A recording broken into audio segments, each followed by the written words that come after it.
At the entrance to the camp in the yellow cliffs was a pile of human heads. Three Birds would have liked to stop and look through the heads for a while to see if any friends of his were represented in the pile. Ahumado had killed many Comanches, some of them his friends. Probably a few of their heads were in the pile. Many of the heads still had the hair on them, from what he could see. Three Birds was curious. He had never seen a pile of heads before, and would have liked to know how many heads were in the pile. But it didn't seem a polite thing to ask. "Those are just some heads he's cut off, people," Tudwal said in a friendly voice. Three Birds didn't comment. His view was that Tudwal wasn't really as friendly as he sounded. He might be the man who skinned people. Three Birds didn't want to banter idly about cut-off heads with a man who might skin him. "He won't take your head, though," Tudwal said.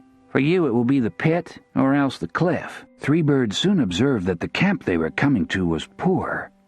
Two men had just killed a brown dog and were skinning it so that it could be put in the cookpot. A few women who looked very tired were grinding corn. An old man with several knives strung around his belt came out of a cave and looked at him. "Is he the one who skins people?" Three Birds asked. "We all skin people," Tudwal said. "But Goyeto is old, like Ahumado. Goyeto has had the most practice." Three Birds thought it all seemed very odd. Ahumado was supposed to have stolen much treasure in his robberies, but he didn't seem rich. He just seemed like an old, dark man who was cruel to people. It was all puzzling. Three Birds broke into his death song while puzzling about it. He wondered if Kicking Wolf would die from being pulled behind the horse they had tied him to. Three Birds was soon taken off the horse and allowed to sit by one of the campfires, but nobody offered him food. Around him were the yellow cliffs pocked with caves. Eagles soared high above the cliffs, eagles and buzzards as well. Three Birds was startled to see so many great birds high above the cliffs. On the plains where he lived, he seldom saw many eagles. He had expected to be tortured as soon as he was brought into the camp, but no one seemed in any hurry to torture him. Tudwal went into a cave with a young woman and was gone for a long time. The great force of pistoleros that Ahumado was said to command were nowhere in evidence. There were only 5 or 6 men there. Ahumado walked over and sat on a blanket. Three Birds stopped singing his death song. It seemed foolish to sing it when no one was paying any attention to him at all. 2 old women were making tortillas, which gave off a good smell. In the Comanche camp, prisoners were always fed, even if they were to be promptly killed or tortured. But that did not seem to be the custom in the camp of Ahumado. No one brought him tortillas or anything else. When the day was almost past, Tudwal came and sat with him. A peculiar thing about the man, who was white but very dirty, was that his left eye blinked all the time, a trait that Three Birds found disconcerting. "I have been with 6 women today," Tudwal said. "The women are Ahumado's, but he lets me have them. He is too old for women himself. His only pleasure is killing." Three Birds kept quiet. It was in his mind that they might start his torture at any time. If that happened, he would need all his courage. He did not want to weaken his courage by chatting with a braggart like Tudwal. He wondered how Kicking Wolf was faring. If the horse was still dragging him, he was probably thoroughly skinned up. Finally, Ahumado stood up and motioned for Tudwal to bring the prisoner. Tudwal cut the thongs that bound Three Birds' ankles and helped him to his feet. Ahumado led them to the base of one of the high cliffs where there was a big pit. Tudwal led Three Birds to the edge of the pit and pointed down. In the bottom, Three Birds could see several rattlesnakes and also a rat or 2. "You can't see the scorpions and spiders, but there are many down there," Tudwal said. "Every day the women go out and turn over rocks to find more scorpions and spiders for the pit." Without a word, Ahumado turned toward the cliff and began to climb up a narrow trail of steps cut into the rock. The trail led higher and higher toward the top of the cliff. Ahumado climbed the trail quite easily, but Three Birds, because his hands were bound, had some trouble. He could not use the handholds Ahumado used, and Tudwal. Because of his difficulty with the steps, Tudwal began to insult him. "You are not much of a climber," he said. "Ahumado is old, but he is already almost to the top of the cliff." That was true. Ahumado had already disappeared above them. Three Birds tried to ignore Tudwal. He concentrated on making his feet go up the trail. He had never been so high before. In his country, the beautiful country of the plains, even birds did not fly as high as he was being asked to climb. It seemed to him he was as high as the clouds, only it was a clear evening with no clouds. Behind him, Tudwal grew impatient with Three Birds' slow climbing. He began to poke him with a knife. Three Birds tried to ignore the knife, though soon both his legs were bloody. Finally, he reached the top of the cliff. The black vaquero was standing there, waiting. The climb had taken so long that the sky was red with sunset. When Three Birds reached the top, he found that his lungs were hurting. There didn't seem to be much air atop the old man's yellow cliffs. Around him there was distance, though, a great distance, with the peaks of the Sierra Perdida reddened by sunset stretching as far away as he could see. Three Birds was so high he wasn't quite sure he was still on the earth. It seemed to him he had climbed into the country of the birds for which he was named. He was in the country of the eagles. It was no wonder he could hardly find air to breathe. Near the edge of the cliff, not far away, there were 4 posts stuck in the ground, with ropes going from the posts over the edge of the cliff. Nearby, 4 men, as dark as Ahumado, were squatting by a little fire. Ahumado made a motion, and the dark men went to the first post and began to pull on the rope. Suddenly, as the dark men pulled, Three Birds heard a loud beating of wings, and several great vultures swirled up over the edge of the cliff, almost into their faces. One of the vultures, with a red strip of meat in its mouth, flapped so close to Three Birds that he could have touched it.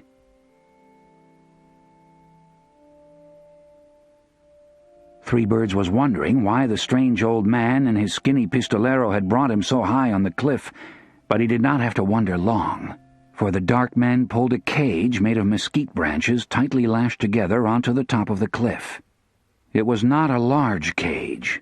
The dead man in it had not much room while he was alive, but the vultures could easily get their heads through and eat the dead man little by little. The man's bones were still together, but a lot of him was eaten.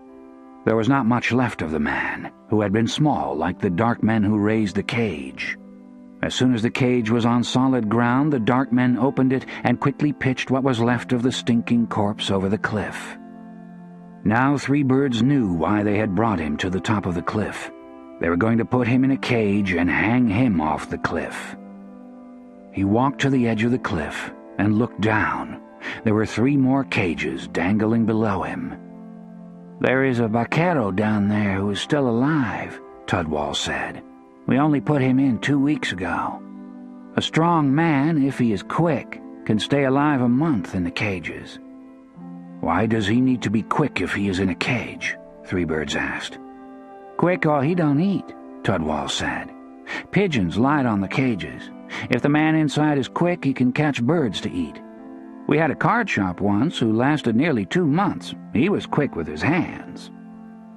Old Ahumado walked over then. He did not smile. "The cage or the pit?" he asked. "The snakes or the birds?" "If I were you, I would take the pit," Tudwal said. "It's warmer down there. There's some big rats you could eat if they don't eat you first. Or you could eat a snake." Three Birds was watching the dusk fill up the canyons to the south. He felt he was in the sky, where the spirits lived. Perhaps the spirits of his wife and children were not far away, or the spirits of his parents and grandparents, all dead from the shitting sickness. They were all in the high air somewhere, where he was. It might even be that Kicking Wolf was dead, in which case his spirit would be near. "Choose," Ahumado said. "It is almost dark. It is a long way back down to the pit if you want the pit." "Don't you have a better cage to put me in?" Three Birds asked. "This is a filthy cage. It has parts of that dead man sticking to it. I don't think I will be comfortable in such a filthy cage." Tudwal was astonished. He gave a nervous laugh. "It is the only cage we have," he said. "Maybe it'll rain and wash away some of that blood." "It isn't the only cage you have," Three Birds pointed out in a calm, reasonable voice. There are 3 more cages down there. You showed them to me." "They are full," Tudwall said. "There's that vaquero who's still alive and 2 dead men." "You could throw the dead men out," Three Birds pointed out. "Maybe one of those cages would be cleaner." There was silence on the cliff. Tudwall was disconcerted. What did this Comanche think he was doing? It was crazy to bargain with Ahumado. It would only cause him to think up something worse to do to the prisoner. "He doesn't like our cage," Ahumado said. "Take him back down. We'll let Goyeto skin him." Before Tudwall could reach him, Three Birds took 2 quick steps to the very edge of the cliff.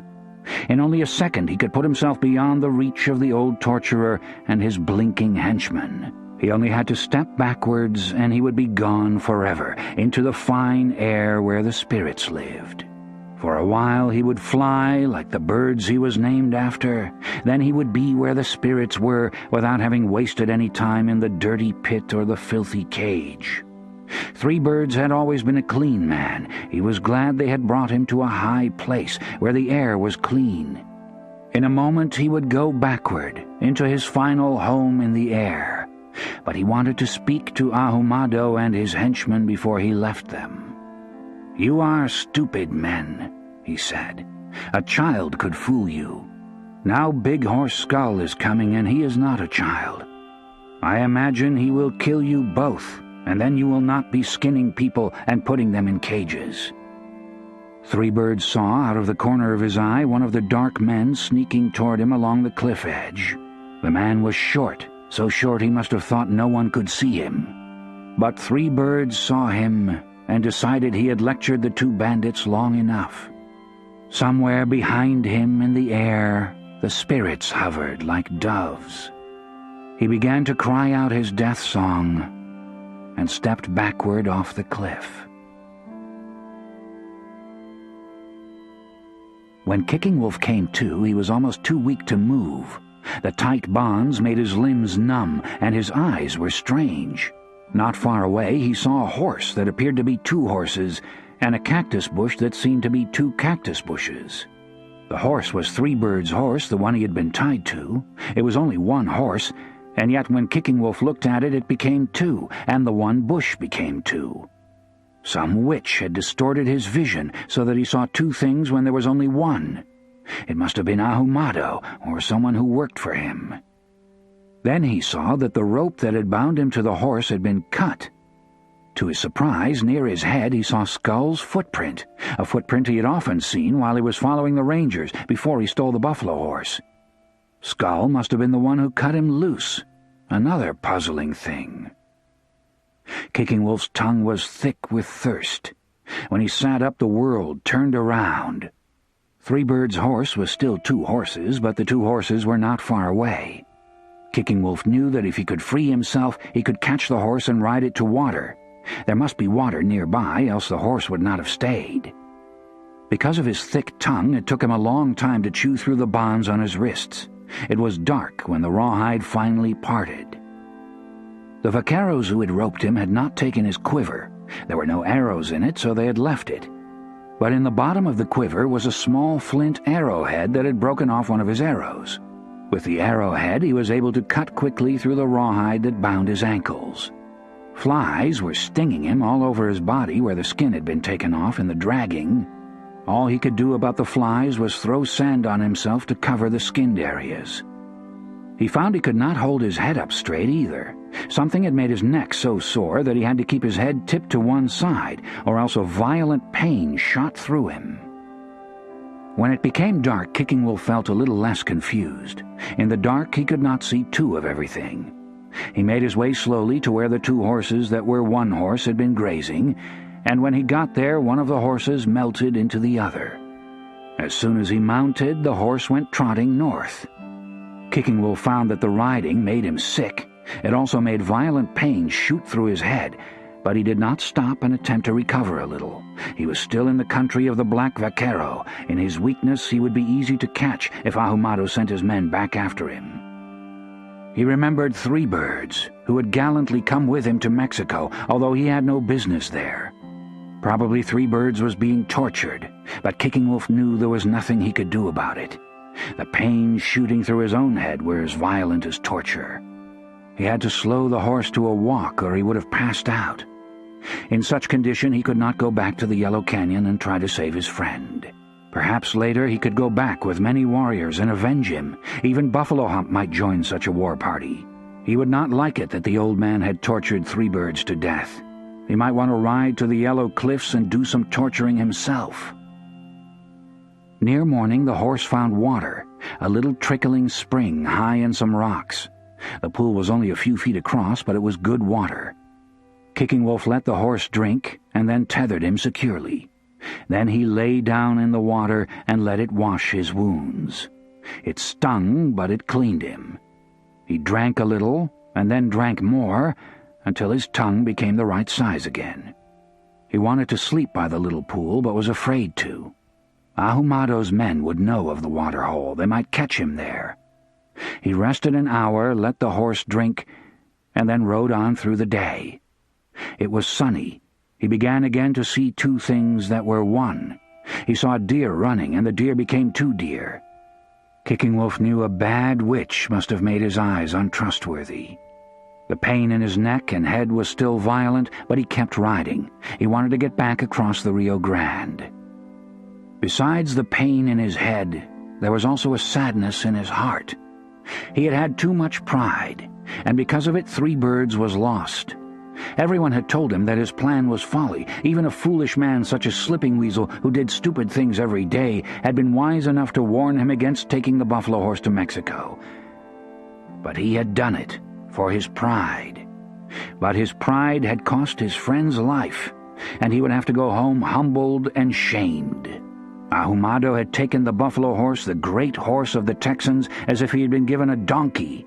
He had not acknowledged Kicking Wolf's courage or anything else. Even courage, the courage of a great warrior, didn't matter to the black vaquero. It occurred to Kicking Wolf as he rode north that the problem with his eyes might not be the work of a bad witch. It might be the work of his own medicine man, Worm. The old spirits might have spoken to Worm and told him that Kicking Wolf had shamed the tribe by his insistence on taking the buffalo horse to Ahumado. The old spirits would know what happened to Three Birds. The old spirits knew such things. They might have come to Worm in a vision and insisted that he work a spell to punish this haughty man, Kicking Wolf. Because he had had too much pride, Worm might have made a spell to change his eyes so that they could never see accurately again. Always he might see two where there was one. Kicking Wolf didn't know. His head hurt, his friend was lost, and he had many days of riding before he got home.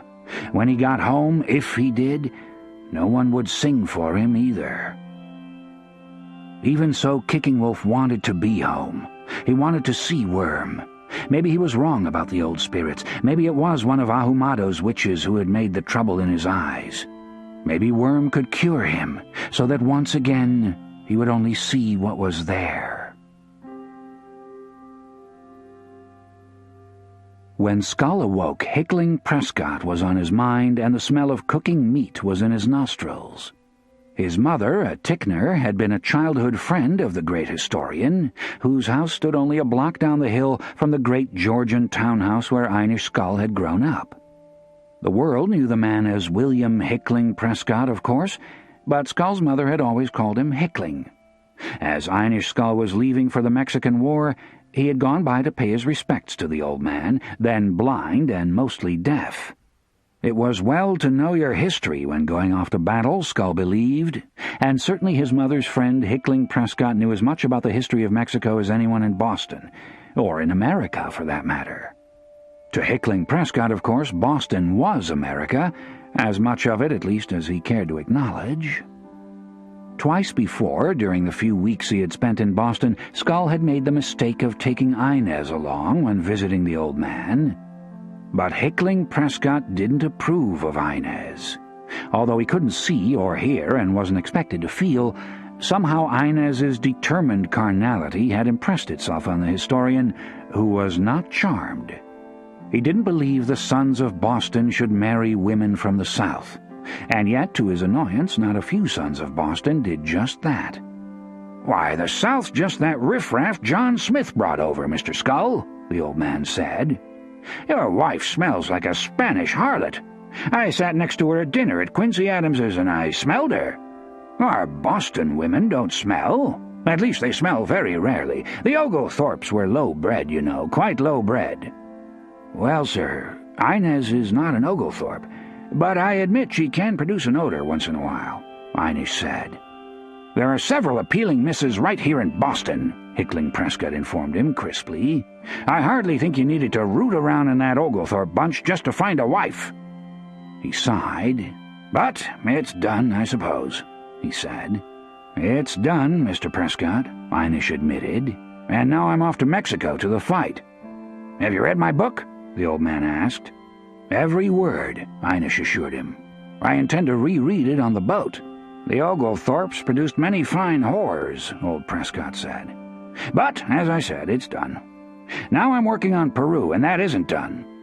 "I'm sure it will be masterly when it comes," Inish said.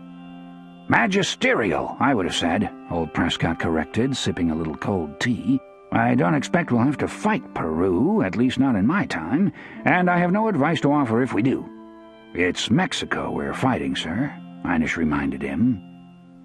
There was a silence in the great dim room whose windows were hung with black drapes. Inish realized he had misspoken. William Hickling Prescott no doubt knew who the nation was about to go to war with. "It was reading your great book that made me want to join this war," Inish told him, anxious to make up for his slip. "If I might say so, your narrative stirs great chords in a man. Heroism, strife, the city of Mexico, victory despite great odds, the few against the many, death, glory, sacrifice." The historian was silent for a moment. "Yes, there was that," he said dryly. "But this one won't be that way, Mr. Skull. All you'll find is dust and beans. I do wish you hadn't married that southern woman. What was her name now?" "Dolly," Inish reminded him, "and I believe her people came over with Mr. Penn." "Oh, that hypocrite," the historian said. "It must have been a great sorrow to your mother. Your marriage, that is. I miss your mother. She was my childhood friend, though the Ticknors in general are rather a distressing lot. Your ma got all the shine in that family, Mr. Skull." "That she did," Inish agreed. There were no black drapes in the stony canyon where Skull had awakened thinking of Hickling Prescott. The walls of the canyon were pale yellow, like the winter sunlight. Skull had slept without a fire and awoke stiff and shivering. On such a morning, a little of Inez's unapologetic carnality would not have been unwelcome. Of course, he was in Mexico, whose conquest Hickling Prescott had chronicled so vividly. Cortez and his few men had captured a country and broken a civilization. When Skull had gone to the old man's house on the eve of his departure for the war, he had meant to probe a little, to get the old man's thoughts on events which he probably understood as well as any living man. But the old man had been indifferent, opaque. What he knew was in his book, and he did not see the point in repeating it to the young man. "I ain't a professor. They got some of them at Harvard," he had said. "Whip 'em and get home, sir," he advised, showing Inish to the door. That he had actually risen from his chair and walked Inish to the door was, Inish knew, a great compliment. There was, after all, a butler to show visitors in and out. The compliment, no doubt, was inspired by the historian's fond memories of his mother.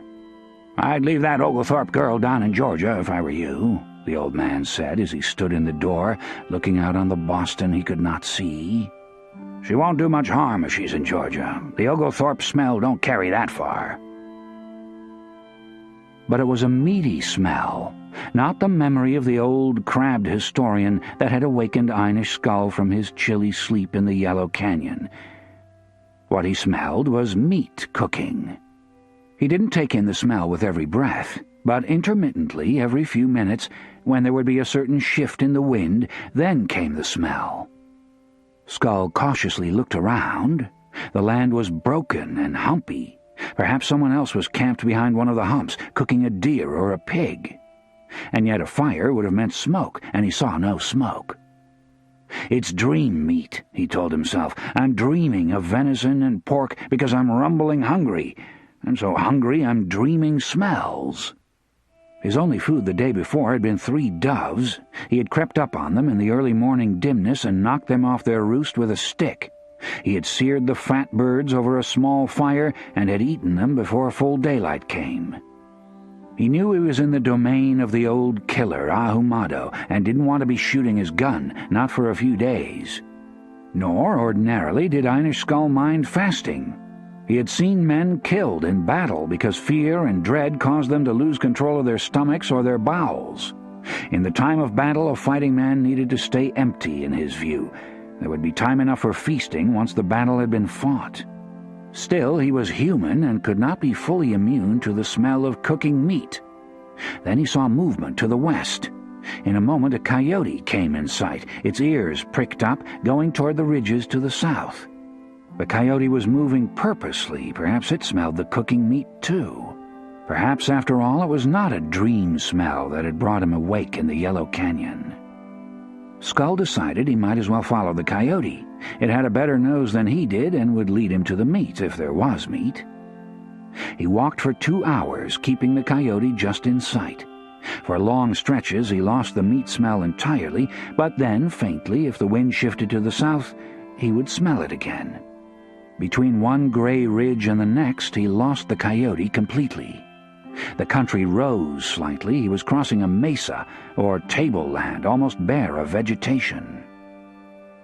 From being intermittent, the smell became constant, so constant that Skull could say with conviction that it was not a deer or a pig that was being cooked, it was a horse.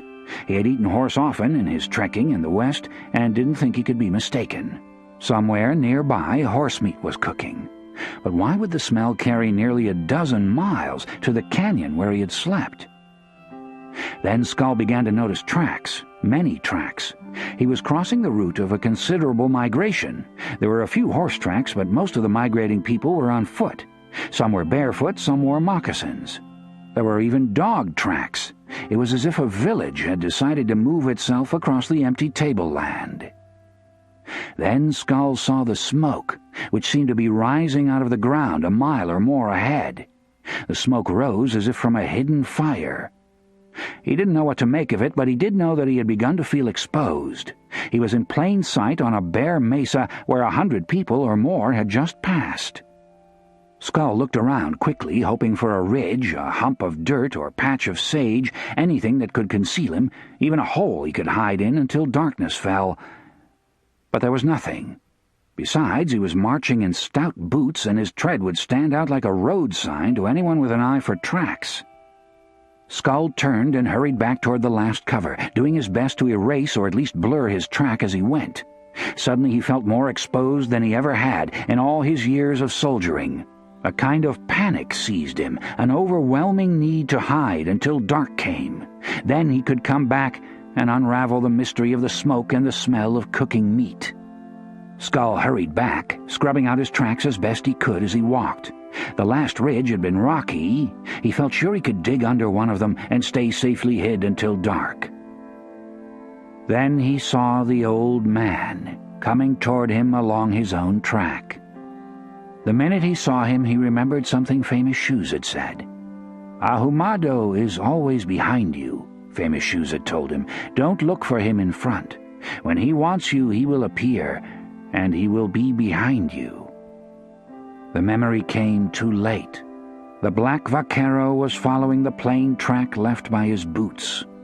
The old man seemed to be alone, but Skull knew his men had to be somewhere nearby. The old man had not lived to a great age by being a fool. Skull decided he would just keep walking, with his head down, pretending he hadn't seen Ahumado until he was in rifle range. He shot best from a prone position.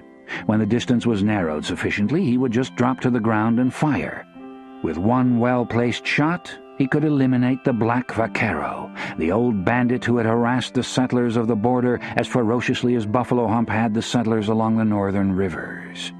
Of course, the pistoleros would probably run him down and kill him, but then it was not the Skull way to die at home. His brother had been yanked off a whaling ship in the Hebrides and drowned. His uncle Fortescue had drunk poisoned kvass in Circassia, and his father had been attempting to ice skate on the frozen Minnesota River when he was overwhelmed by a band of Cree Indians.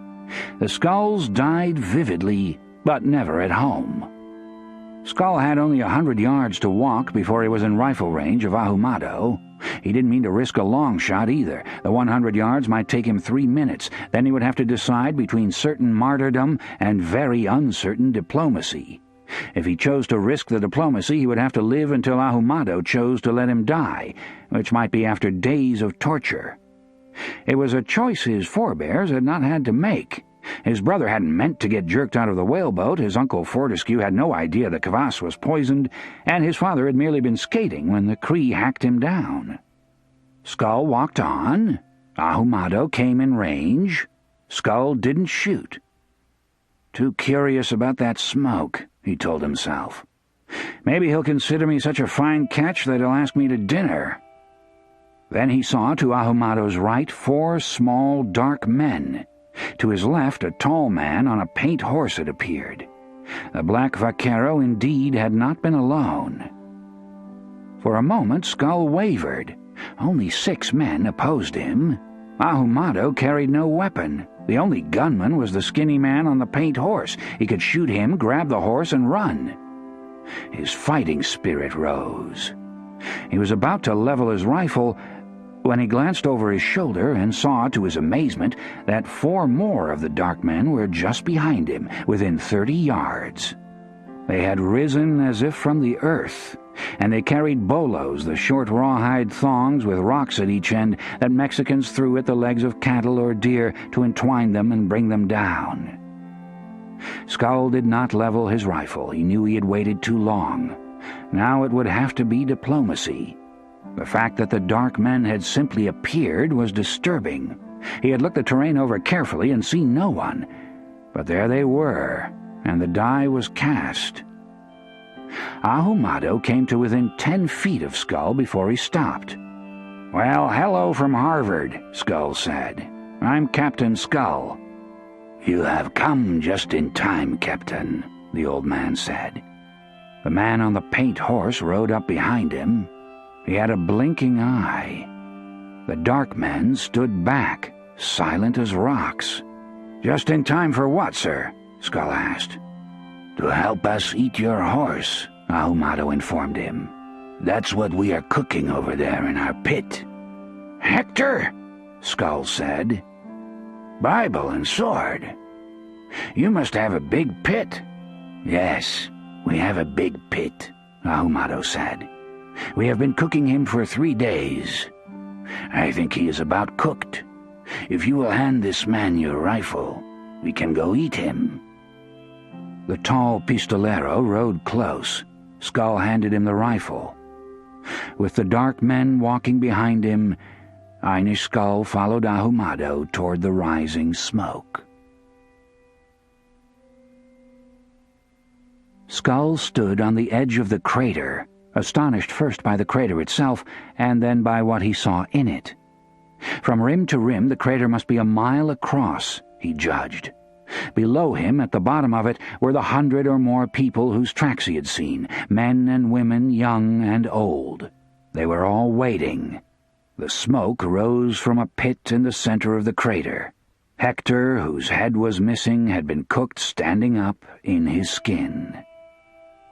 The old man, Ahumado, had scarcely looked at Skull since his surrender. His eyelids drooped so low that it was hard to see his eyes. Men had shoveled away the bed of coals that had covered the pit for 3 days.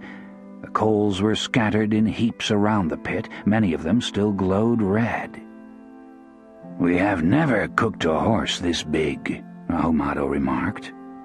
"He appears to be thoroughly charred," Skull observed. "You might as well let the feast begin." He felt chagrined. The old man treated his arrival as casually as if he had received a letter announcing the date and arrival time. He had walked into Mexico, convinced that he was proceeding with extreme stealth, and yet Ahumado had read his approach so precisely that he had finished cooking Hector in time for Skull to say grace if he wanted to. Now the need he had always had to be as far as he could get from Boston, not just Boston the place, but Boston as a way of being, had landed him in a crater in Mexico where 100 dark people were waiting to eat his horse. Ahumado made a gesture, and the squatting, waiting people rose like a swarm and crowded into the pit around the smoking horse. Knives flashed, many knives. Strips of skin were ripped off, exposing the dark flesh, which soon dripped blood from 100 cuts. Some who had no knives tore at the meat with their fingers. "They are hungry, but your horse will fill them up," Ahumado said. "We will go down now. I have saved the best part for you, Captain Skull." "This is a big crater," Skull said as they were walking down. "I wonder what made it." "A great rock. Jaguar threw it from the sky," Ahumado said. "He threw it long ago, before there were people." "I expect we'd call it a meteor up at Harvard College," Skull said. Then he saw 4 men shoveling coals out of another, smaller pit. This pit was modest, only a few scoops of coals in it. When the coals were scattered, the men lifted something out of it on 2 long sticks, something that steamed and smoked, although wrapped in heavy sacking. They carried their burden over to a large, flat rock and sat it down. Ahumado took out a knife, walked over, and began to cut the sacking away. "Now this is a treat, Captain," Tudwall said. "You'd do best to eat hearty before we put you in the cage." "I will, sir. I've never lacked appetite," Skull assured him. "I ate my own pig as a boy, and now I expect I'll eat my horse." He did not inquire about the cage he was going to be put in. Ahumado cut away the last of the sacking. Hector's steaming head stared at him from the flat rock. Smoke came from his eyes. The top of his skull had been neatly removed so that his brains would cook. "Now there's a noble head if I ever saw one," Skull said as he approached. "Hector and I harried many a foe. I had expected to ride him back north when the Great War comes, but it's not to be. You were his Achilles, Senor Ahumado." Now the dark men carried machetes. Ahumado gestured for them to move back a few steps. Skull glanced back at the larger pit. Hector was rapidly being consumed. The dark people in the pit looked as if they had been in a rain of blood. So it must have been when the cavemen ate the mastodons, Skull thought. Then he turned back, pulled out his knife, and began to cut bites of meat from the cheeks of his great horse.